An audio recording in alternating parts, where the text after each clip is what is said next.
Hey everyone, welcome back again on this political science NET achievers YouTube channel. आज हम लेकर आए हैं अरिस्टोटल से संबंधित कुछ बहुत ही महत्वपूर्ण फैक्ट्स जो आपके एग्जाम में काम आएंगे और एक तरह से आपकी रिवीजन अच्छी हो जाएगी। वैसे तो मैं आपको यही सजेस्ट करूंगा कि एक बार आप अरिस्टोटल, जितने भी वेस्टर्न पॉलिटिकल थिंकर्स हैं, उनको एक बार अपनी बुक्स पे ज़रूर, आप टेक्स्ट बुक्स में आप डिटेल में एक बार उनको पढ़ लीजिए, ठीक है।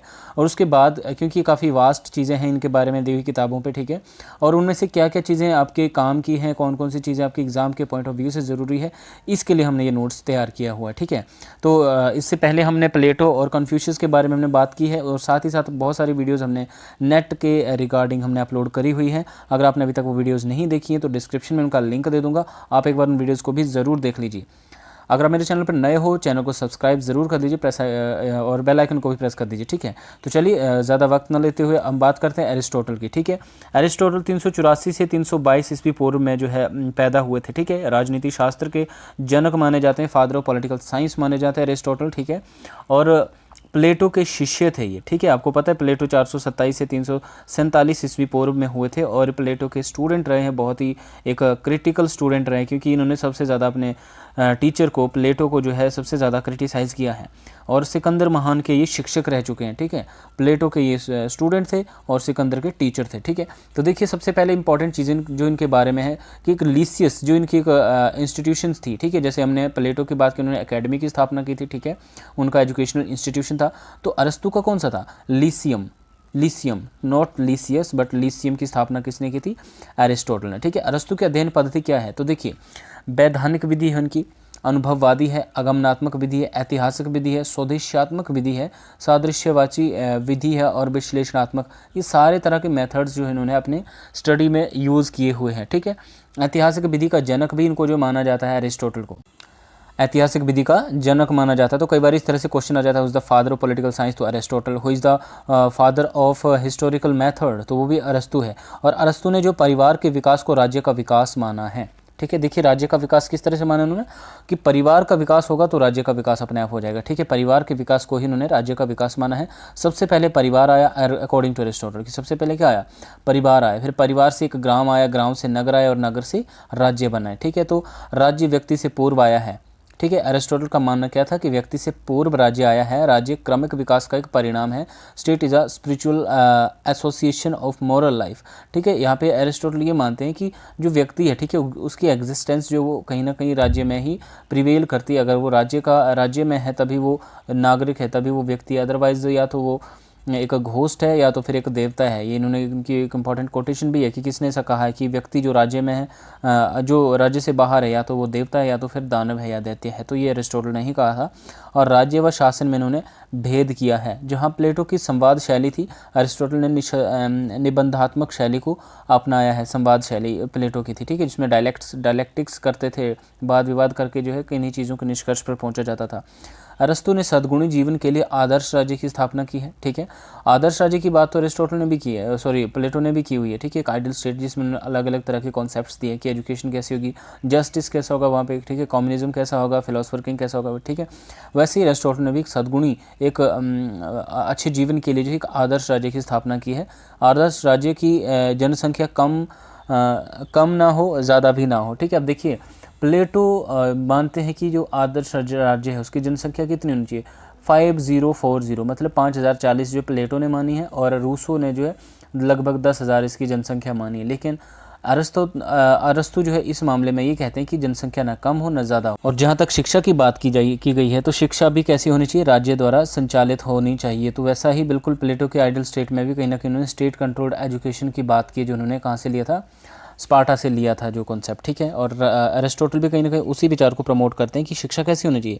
राज्य के द्वारा संचालित शिक्षा होनी चाहिए। He wrote politics, that's why he called father of the politics, ठीक है। उनकी जो इंपॉर्टेंट बुक है वो पॉलिटिक्स है, ठीक है। और उनको जो पॉलिटिकल साइंस का फादर भी माना जाता है, ठीक है, क्योंकि उन्होंने एक अलग अलग लगभग 158 देशों के संविधानों का जो उन्होंने एक कंपैरेटिव स्टडी की हुई है, ठीक है।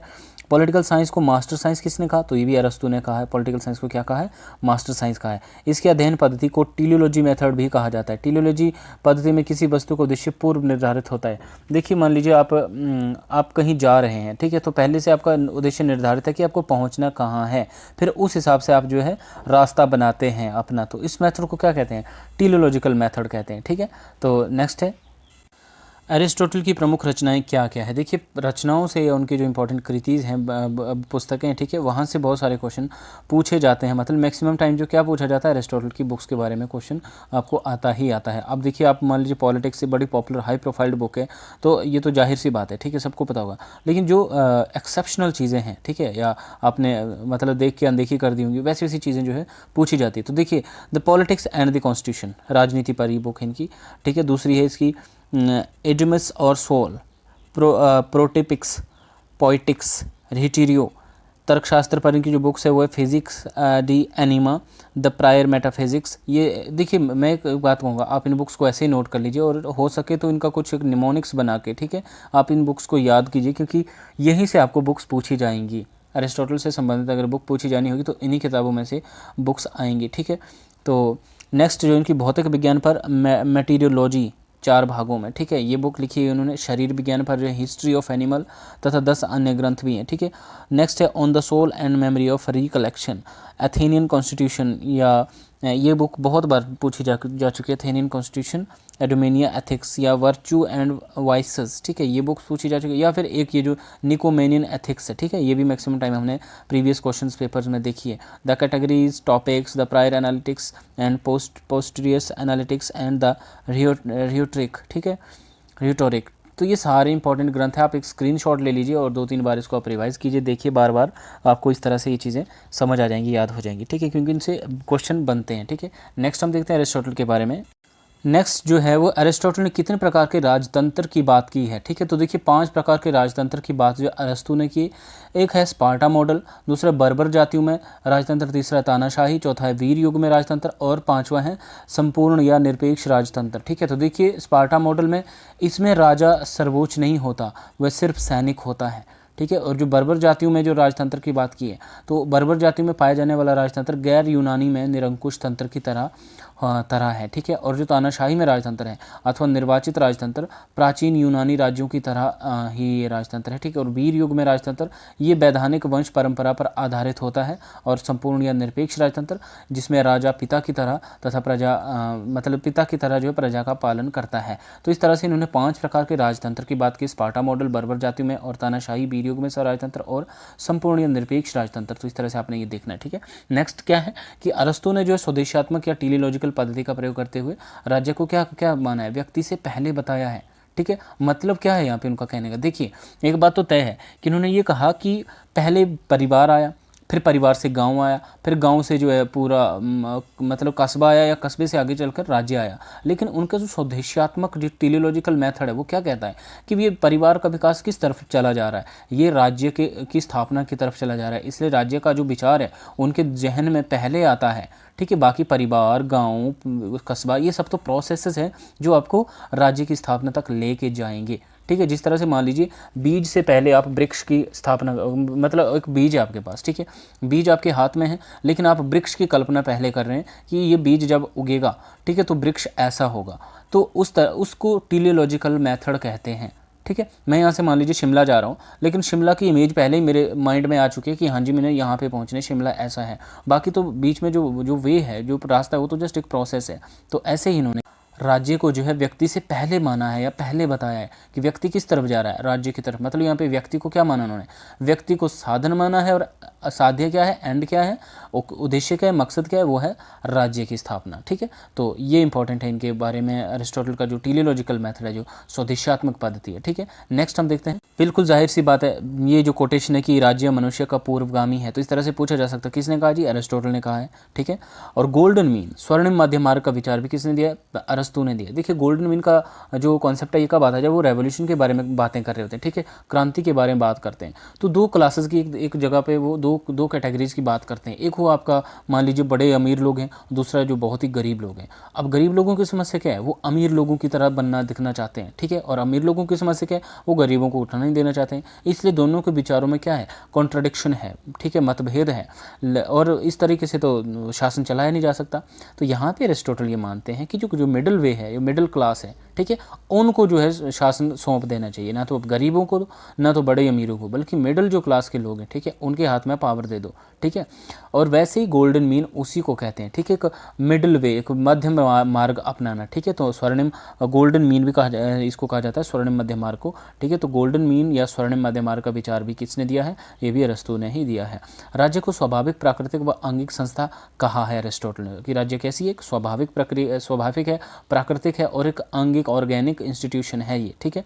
राज्य समुदाय, ऑर्गेनिक इंस्टीट्यूशन क्या होता है? जिसमें व्यक्ति को जो राज्य का अंग माना जाता है, जिस तरह से हमारे अलग अलग अंग होते हैं ना, हाथ पैर बाजू, ठीक है, ये सब अंग होते हैं, उसी तरीके से राज्य का अंग क्या है? व्यक्ति स्वयं है, ठीक है। तो इन्होंने राज्य को जो है अंगिक संस्था भी कहा है। और राज्य जो समुदायों का समुदाय है, ठीक है, कम्युनिटी, मतलब जो अलग अलग समुदाय होते हैं, ठीक है, समुदायों का समुदाय किसने कहा है राज्य को? ये भी अरिस्टोटल ने कहा है। राज्य का अस्तित्व जीवन के लिए, लेकिन अच्छे जीवन के लिए बना हुआ है। ये भी कोटेशन बहुत बार पूछी जा चुकी है कि किसने कहा है कि राज्य का अस्तित्व जीवन के लिए है, लेकिन राज्य जो है अच्छे जीवन के लिए बना हुआ है। तो ये भी किसने कहा है? अरस्तु ने कहा। राज्य को समुदायों का समुदाय किसने कहा? अरस्तु ने कहा, ठीक है। स्वर्ण मध्य मार्ग का विचार किसने दिया? अरस्तु ने दिया। राज्य मनुष्य का पूर्वगामी किसने कहा? अरस्तु ने कहा। और जो व्यक्ति राज्य में नहीं रहता वो पशु या देवता, किसने कहा? तो आगे हम बात करेंगे अरिस्टोटल के आदर्श राज्य की क्या क्या विशेषताएं रही हैं, ठीक है। देखिए, शासन प्रणाली कैसी होनी चाहिए आदर्श राज्य में? उनकी polity, according to Aristotle, polity जो है उनकी शासन प्रणाली होनी चाहिए उनके आदर्श राज्य में। और जनसंख्या कैसी होनी चाहिए? ना तो जनसंख्या ज़्यादा होनी चाहिए ना कम होनी चाहिए, जैसे कि मैंने ऑलरेडी बताया कि प्लेटो के अकॉर्डिंग जो है कितनी होनी चाहिए जनसंख्या? 5040, 5040, जबकि रूसो ने 10,000 बताई थी। लेकिन अरिस्टोटल ने इस कॉन्टेक्स्ट में कुछ नहीं कहा, उन्होंने सिर्फ इतना कहा कि ना तो ज़्यादा होनी चाहिए, ठीक है, कि राज्य का गुजारा ही ना हो सके, और ना ही इतनी कम होनी चाहिए कि वो अपनी प्रोटेक्शन भी नहीं कर सके, ठीक है। तो आकार ना ज़्यादा होना चाहिए ना कम होना चाहिए, ठीक है। आकार भी जो साइज़ होता है नेशन का या राष्ट्र का, और राज्य जो है समुद्र के किनारे स्थित होना चाहिए। और नागरिकों का चरित्र कैसा होना चाहिए? बुद्धिमान और साहसी होने चाहिए वहाँ के नागरिक, ठीक है, उस पर्टिकुलर राज्य के।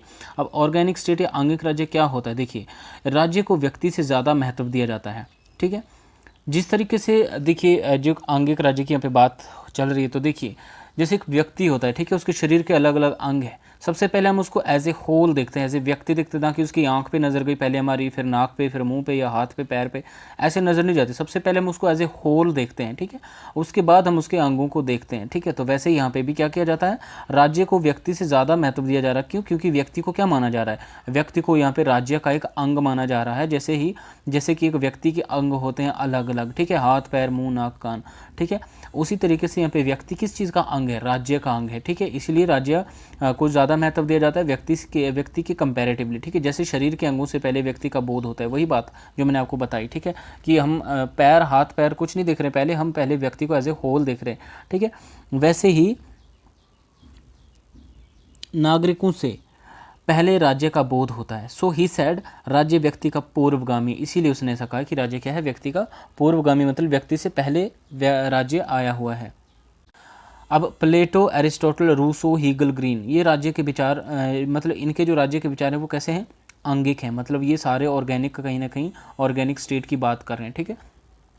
नाउ नेक्स्ट हम देखते हैं कि man is a political animal. ये भी किसने कहा? एरिस्टोटल ने कहा है कि राजनीतिक गतिविधियों में शामिल होना व्यक्ति के जीवन का सबसे बड़ा लक्ष्य है, जो समुदाय का कल्याण के लिए है, बाकी व्यक्तिगत स्वार्थ व हितों के लिए, ठीक है। तो इस तरीके से इस कॉन्टेक्स्ट में अगर देखा जाए तो मैन क्या है?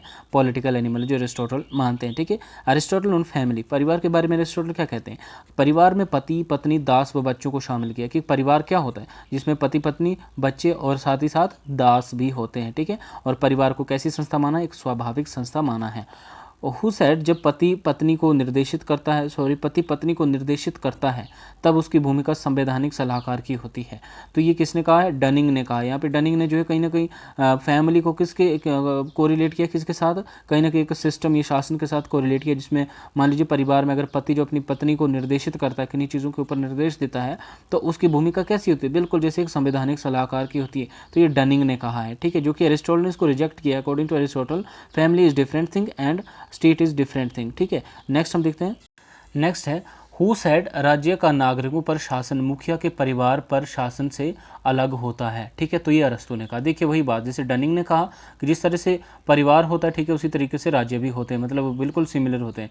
तो लेकिन अरिस्टोटल ने उनको अलग अलग कहा। उन्होंने कहा कि राज्य का नागरिकों पर जो शासन होता है वो एक परिवार के मुखिया का जो परिवार पर जो शासन होता है वो बिल्कुल उससे अलग होता है, ठीक है। अरस्तु का दास प्रथा पर क्या विचार था?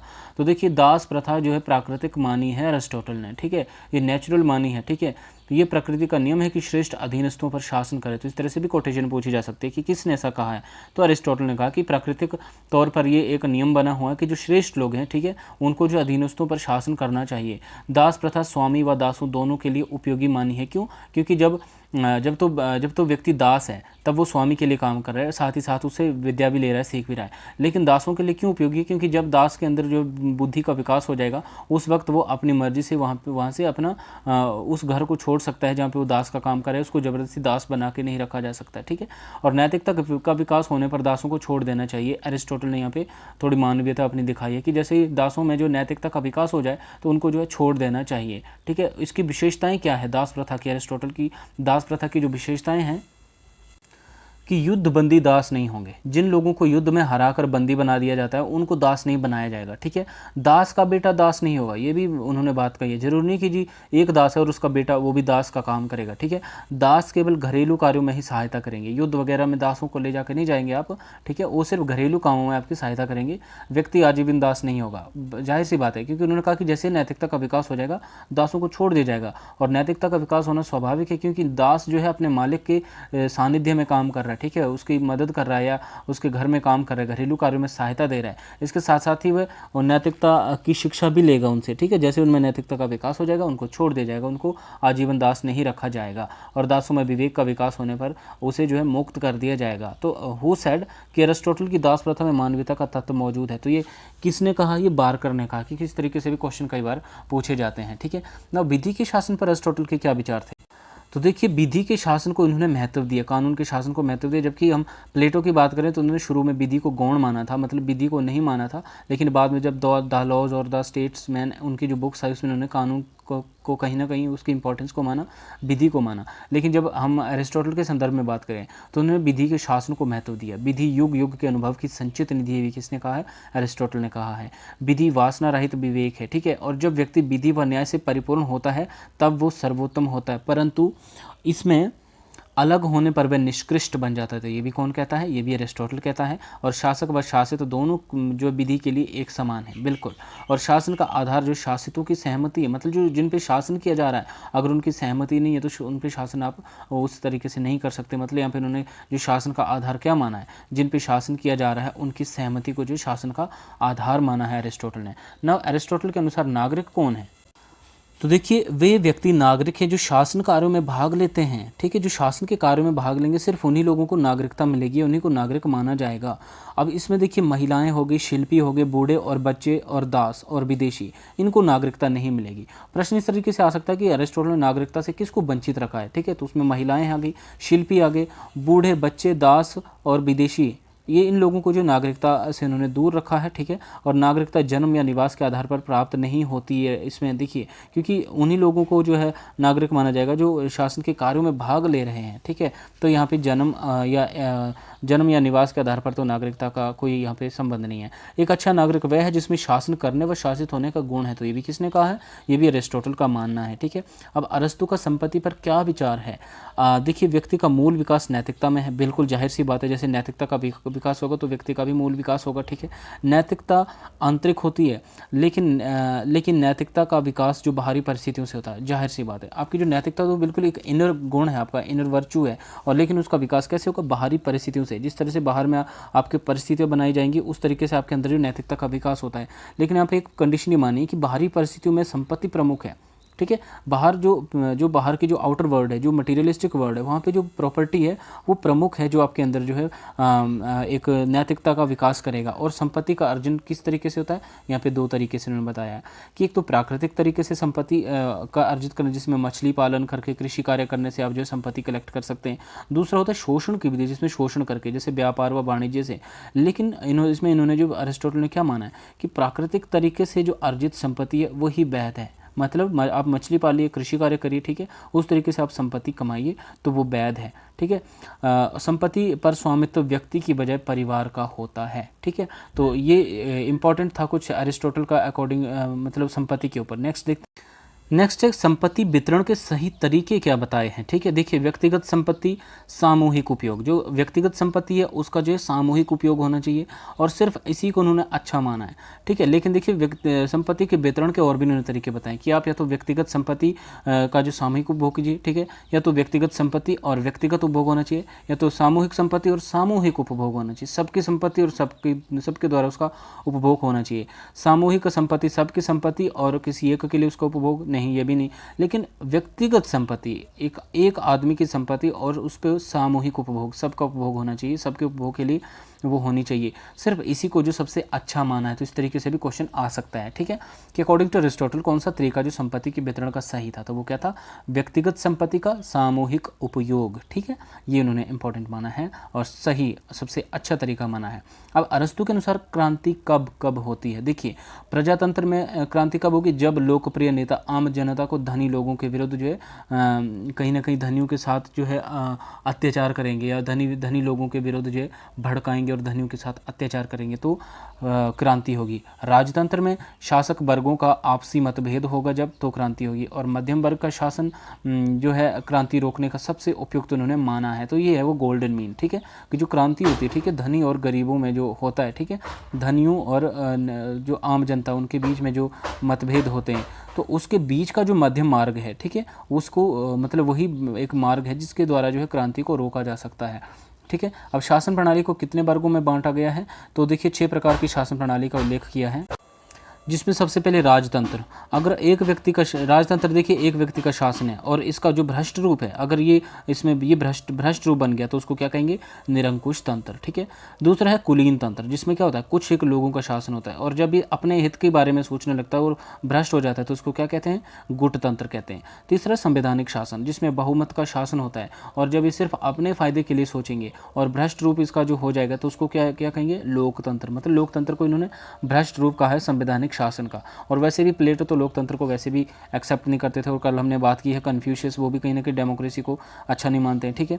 नौ है अरिस्टोटल ऑन पॉलिटी। अरस्तु ने पॉलिटी को सर्वश्रेष्ठ शासन प्रणाली माना है। पॉलिटी में मध्यम सद्गुण पाया जाता है अरिस्टोटल के अनुसार, ठीक है। और मध्यम सद्गुण की ही तो बात कर रहे हैं कि क्रांति को रोकने के लिए क्या करना चाहिए, आपको मध्यम मार्ग अपनाना चाहिए और पॉलिटी में वो मध्यम सद्गुण पाया जा सकता है। इसलिए अरिस्टोटल ने पॉलिटी को जो सर्वश्रेष्ठ शासन प्रणाली माना है। पॉलिटी लोकतंत्र व गुटतंत्र प्रणाली का एक सम्मिलित रूप है, ठीक है। एक जो गुटतंत्र आपका कुलीन तंत्र, कुछ लोगों का शासन, और दूसरा लोकतंत्र बहुमत का शासन, इसका जो मिश्रित रूप है उसी को उन्होंने पॉलिटी माना है, ठीक है। और ऑन राजतंत्र, तो सबसे बेहतर प्रणाली वो राजतंत्र को मानते हैं क्योंकि इसमें सर्वोच्च सद्गुण पाया जाता है, ठीक है। और इसमें उनका ये कहना था कि वह सरकार अधिक प्रभावी तथा स्थायी होती है जो दीर्घ हित में काम करती है। तो किसने कहा है, अरिस्टोटल ने कहा है, ठीक है। आगे हम देखते हैं।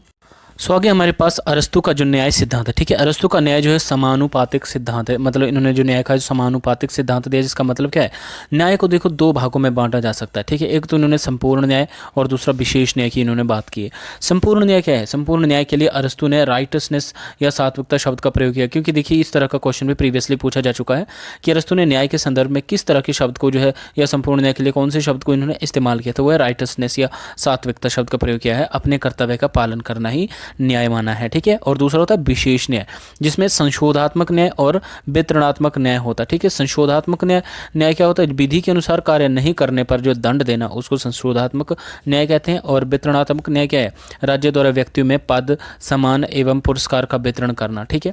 अब देखिए समानता पर क्या विचार दिया अरिस्टोटल ने, ये भी समानुपातिक है, ठीक है।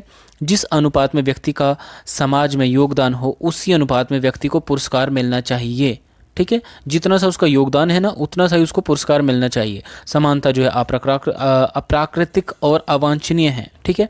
और अरस्तु जो है अंक गणित समानता का नहीं बल्कि अनुपातिक समानता का समर्थक है, ठीक है। अनुपातिक समानता की यहाँ पे बात कर रहा है, ठीक है। नेक्स्ट हम देखते हैं। एक वर्ड है यूडेमोनिया। हालांकि इस तरह के क्वेश्चन भी पूछे जा सकते हैं क्योंकि हम इग्नोर नहीं कर सकते। ठीक है, यूडेमोनिया क्या है? ये एक ग्रीक वर्ड है, ठीक है, यूनानी वर्ड है, और मानवीय जीवन का मूल उद्देश्य जो प्रसन्नता प्राप्त करना है, और यूनानी भाषा में जिसको क्या कहते थे? यूडेमोनिया कहा जाता था। जून पॉलिटिकॉन, व्यक्ति एक राजनीतिक प्राणी है और यूनानी भाषा में इसका अर्थ क्या होता था? जून पॉलिटिकॉन होता है। ठीक है, और एक्सेलेसिया, यूनानी युग में सभी लोग जो है एक साथ बैठते थे, जिसे जो क्या कहा जाता था? एक्सेलेसिया कहा जाता था। ठीक है, आगे हम देखते हैं। अब ये तो हमें ज्ञात है कि राजनीति विज्ञान का पिता कौन है? ठीक है, अरस्तु है। और कौन, किसने कहा है? मैक्सी ने जो अरस्तु को राजनीति विज्ञान का पिता कहा है, और क्यों कहा है, उसके क्या कारण है? देखिए, एक तो इनकी आगमनात्मक विधि है। ठीक है, दूसरा राजनीति शास्त्र में नीति शास्त्र से इन्होंने पृथक किया है। राजनीति शास्त्र को जो है नीति शास्त्र से इन्होंने पृथक किया है, और यथार्थवादी विचारक हैं। ठीक है, अरिस्टोटल। और राज्य के पूर्ण सिद्धांत का जो है इन्होंने क्रमबद्ध निरूपण किया है, मनुष्य की राजनीतिक प्रकृति पर जोर दिया है, नागरिकता की व्याख्या की है, संविधानों का वैज्ञानिक वर्णन इन्होंने किया। कितना 158 संविधानों का इन्होंने वैज्ञानिक वर्णन किया। और ये क्वेश्चन भी पूछा जाता है कि कितने संविधानों का उन्होंने जो है कहीं ना कहीं स्टडी या अध्ययन किया है। ठीक है, तो 158। और कानून की सर्वोच्चता का प्रतिपादन किया इन्होंने, वैज्ञानिक संप्रभुसत्ता का भी इन्होंने सिद्धांत दिया, सरकार के अंगों का निर्धारण किया है, और राजनीति पर भौगोलिक व आर्थिक प्रभावों का अध्ययन करने के कारण जो है कहीं ना कहीं मैक्सी ने इन सभी कारणों के आधार पर जो है राजनीति शास्त्र का पिता किसको कहा है? अरिस्टोटल को कहा है। ठीक है, राजदर्शन में अरस्तु से कौन कौन से विचारक प्रभावित हुए हैं? तो देखिए, अल्बर्ट महान, सेंट एक्विनास, पॉल वियास, Machiavelli, Bodin, Hooker, Locke, SP Huntington, Montesquieu, Hegel and Green etcetera, ये सारे लोग जो है कहीं ना कहीं राजदर्शन के कॉन्टेक्स्ट में अरस्तु से जो है प्रभावित हैं। ठीक है, इस तरीके से भी क्वेश्चन पूछे जा सकते हैं। ठीक है, और अरिस्टोटल के राज्य पर विचार क्या थे और उसकी क्या क्या मुख्य विशेषताएं? तो देखिए, राज्य जो है सद्जीवन की प्राप्ति के लिए बना है, ये अरिस्टोटल ने ऑलरेडी कहा है। ठीक है, और राज्य की उत्पत्ति जो प्राकृतिक है और ये मानवपूर्ण संस्था है। ठीक है, मतलब उन्होंने मानव से पहले, या जैसे हमने ऑलरेडी बात की ना कि राज्य क्या है? एक मनुष्य की एक पूर्वगामी संस्था, मतलब मनुष्य बाद में आया, राज्य पहले आया। ठीक है, ये अरिस्टोटल का मानना था, क्योंकि मनुष्य को क्या माना उसने? मनुष्य को राज्य का एक अंग माना है। ठीक है, तो यहाँ पे वो राज्य को जो है पहले लेकर चलते हैं, राज्य को जो एक साध्य मानते हैं और मनुष्य जो है उसका एक साधन है। ठीक है, और इस राज्य का विकास जो सामाजिकता के कारण हुआ है, सबसे पहले परिवार आया, फिर ग्राम आया, फिर नगर आया, और फिर उसके बाद राज्य आया है। ठीक है, ठीक है, और विशेषताएं देखिए, राज्य का सावयवी सिद्धांत इन्होंने दिया है। ठीक है, सावयवी सिद्धांत इन्होंने राज्य का दिया है, जिसमें क्या होता है? एक चीज़ को दूसरे के साथ कंपेरिजन किया जाता है। जैसे मान लीजिए ह्यूमन बॉडी के साथ जो राज्य का कंपेरिजन किया गया। ठीक है, कि जिस तरह से मानव के शरीर के अंग होते हैं, उसी प्रकार से राज्य भी एक क्या है? ऑर्गेनिक है। ठीक है, एक अंगिक संस्था है, जिसके अलग अलग अंग, जिसके जो व्यक्ति है वो क्या है? उस राज्य के अंग है। और राज्य व्यक्ति से पूर्व आया, राज्य सर्वोच्च समुदाय है, स्वाभाविक संस्था है, राज्य आत्मनिर्भर संस्था है। साथ ही साथ विधिवता में एकता है, state is spiritual association in moral life, राज्य एवं शासन में भेद किया इन्होंने। ठीक है, और राज्य नागरिकों के लिए अवकाश जुटाएगा, राज्य का व्यापक कार्यक्षेत्र सकारात्मक कार्य देने के पक्ष में है। और एक चीज़ और देखिए, जैसे हमने यहाँ पे देखा ना कि राज्य और शासन में इन्होंने क्या किया है? भेद किया है। लेकिन जब हम स्टेट और सोसाइटी की बात करते हैं, ठीक है, तो उसमें उन्होंने ये जो आपके अरिस्टोटल हैं और प्लेटो या जितने भी ग्रीक थिंकर्स हैं, ठीक है, एंशियंट, इन्होंने स्टेट और सोसाइटी में कोई फ़र्क नहीं किया है। इन्होंने जो है इसको अलग अलग नहीं किया है, बल्कि एक ही माना हुआ है। ठीक है, नेक्स्ट हम देखते हैं, अरस्तु ने किसके राज्य का खंडन किया है? ठीक है, तो देखिए, प्लेटो, हिप्पोडाम्स या फालेयास के काल्पनिक राज्य का जो तो इन्होंने खंडन किया। ठीक है, अब देखिए, जो प्लेटो का जो आइडल स्टेट है वो भी जस्ट एक कल्पना में था, एक काल्पनिक राज्य था। ठीक है, फालेयास ने संपत्ति के समान वितरण पर बल दिया था। हिप्पोडाम्स का जो राज्य था वो समिति या समिट्री से अत्यधिक प्रभावित था। इसमें 3 वर्गों के लोग उसमें शामिल किए थे। ठीक है, 3 प्रकार की संपत्ति थी और 3 प्रकार के कानूनों की व्यवस्था इसमें थी। लेकिन अरिस्टोटल ने क्या किया? सद्गुणी जीवन के लिए आदर्श राज्य की स्थापना की है। ठीक है, तो साइकिल थ्योरी ऑफ गवर्नमेंट किसने दी है? गवर्नमेंट की जो साइकिल थ्योरी है वो एरिस्टोटल ने दी है कि जिस प्रकार ऋतुएं बदलती रहती है उसी प्रकार सरकारें भी बदलती रहती हैं। तो इस तरीके से भी क्वेश्चन आ सकता है। ठीक है, और दास प्रथा के कारण किसने पॉलिटिक्स को अवैध मानने की बात की थी? तो देखिए, मैक्सी ने जो है कहीं ना कहीं दास प्रथा के कारण जो है पॉलिटिक्स को अवैध मानने की बात की थी। लेकिन कहीं ना कहीं अगर हम देखें तो उसके दास प्रथा में जो कहीं ना कहीं मानवीयता का गुण भी था कि जैसे ही नैतिकता का विकास होगा तो व्यक्ति को छोड़ दिया जाएगा, वो आजीवन दास नहीं बना रहेगा। लेकिन मैक्सी ने जो उसको क्रिटिसाइज़ किया है और उसकी दास प्रथा के कारण उसने पॉलिटिक्स को अवैध मानने की मांग की थी मैक्सी ने। ठीक है, तो अरिस्टोटल के नागरिकता के सिद्धांत की आलोचना भी किसने की है? ये भी मैक्सी ने की है, क्योंकि इनके अनुसार नागरिक कौन है? वो जो शासकीय कार्यों में जो भाग लेते हैं, ठीक है, प्रशासकीय कार्यों में भाग लेते हैं। बाकी बच्चे, बूढ़े, औरतें, ठीक है, आपके शिल्पी और विदेशी, इन लोगों को जो नागरिकता की श्रेणी से अरिस्टोटल ने बाहर रखा था, और मैक्सी ने जो है कहीं ना कहीं क्या किया है, इनकी नागरिकता के सिद्धांत की आलोचना की है। कानून की बात करें तो प्लेटो ने शुरू में कानून को निरर्थक माना था, वही अरस्तु भी कानून को जो सर्वोच्च मानता है। ठीक है, प्लेटो ने निरर्थक माना कानून को, लेकिन इसके विपरीत अरिस्टोटल ने जो है उसको सर्वोच्च माना। ठीक है, अरिस्टोटल ने कानून को आवेगहीन विवेक या एक डिस्पैशनेट रीजन कहा है। क्या कहा है? डिस्पैशनेट रीजन या आवेगहीन विवेक कहा है अरस्तु ने कानून को इच्छा से अप्रभावित अविवेक माना है। अरिस्टोटल को मिडिल क्लास कॉमन सेंस का दार्शनिक किसने कहा? तो कैटलिन ने जो है मिडिल क्लास कॉमन सेंस का दार्शनिक किसने कहा है? ये कैटलिन ने कहा है। नेक्स्ट क्वेश्चन है कि प्रत्येक व्यक्ति या तो प्लेटोवादी या अरस्तुवादी जन्म लेता है। ये किसने कहा? देखिए, फ्रेडरिक सेलगल ने ये बात कही कि प्रत्येक व्यक्ति या तो प्लेटोवादी पैदा होता है या तो अरस्तुवादी पैदा होता है। अरस्तु ने पॉलिटी या मिश्रित संविधान को जो सर्वश्रेष्ठ माना है। तो गाइज, ये कुछ महत्वपूर्ण जानकारी थी। आई होप ये वीडियो आपके लिए काफ़ी बेनिफिशियल भी रहेगा, काफ़ी हेल्पफुल रहेगा। जितनी सी कुछ एक जो कंक्रीट सी नॉलेज थी, एक जो बुलेट्स पॉइंट्स से मैंने यहाँ पे नोट करने की कोशिश की थी, तभी मैंने आपको बोला कि अगर आपके पास एफिशिएंट टाइम है ना, तो आप तो बुक से, मतलब आप जो है ओपी गावा की बुक ही पकड़ लीजिए। ठीक है, कोई भी पॉलिटिकल थ्योरी की बुक ले लीजिए, ओपी गावा ही ले लीजिए। वहाँ पे आप अरिस्टोटल या प्लेटो के बारे में, जितने भी वेस्टर्न पॉलिटिकल थिंकर्स हैं, उनके बारे में डिटेल में स्टडी कर लीजिए। उसके बाद आपको ये सारे नोट्स जो है रिवाइज करने में ज़्यादा दिक्कत नहीं आएगी। ठीक है, अगर आप तो पहली बार ये इस चैनल पर हो या पहली बार ये वीडियो ये देख रहे हो, ठीक है, तब तो मैं कहूँगा कि आपको ये चीज़ें समझ नहीं आएंगी शायद, है ना। ये सिर्फ उन्हीं लोगों के लिए जो ऑलरेडी चैनल के साथ जुड़े हुए हैं या जिन्होंने ऑलरेडी ये सब सारी चीज़ें पढ़ के रखी हुई है, और एक तरह की उनकी रिवीजन हो जाएगी, जिसमें थोड़ा सा क्वेश्चन फॉर्मेट भी पता चल जाएगा, किस तरीके से क्वेश्चन पूछे जा सकते हैं। ठीक है, और किस तरह से किस चीज़ का क्या आंसर बन रहा है। तो ये सारी चीज़ें हैं। बाकी चलो मिलते हैं नेक्स्ट वीडियो में, तब तक जय हिंद।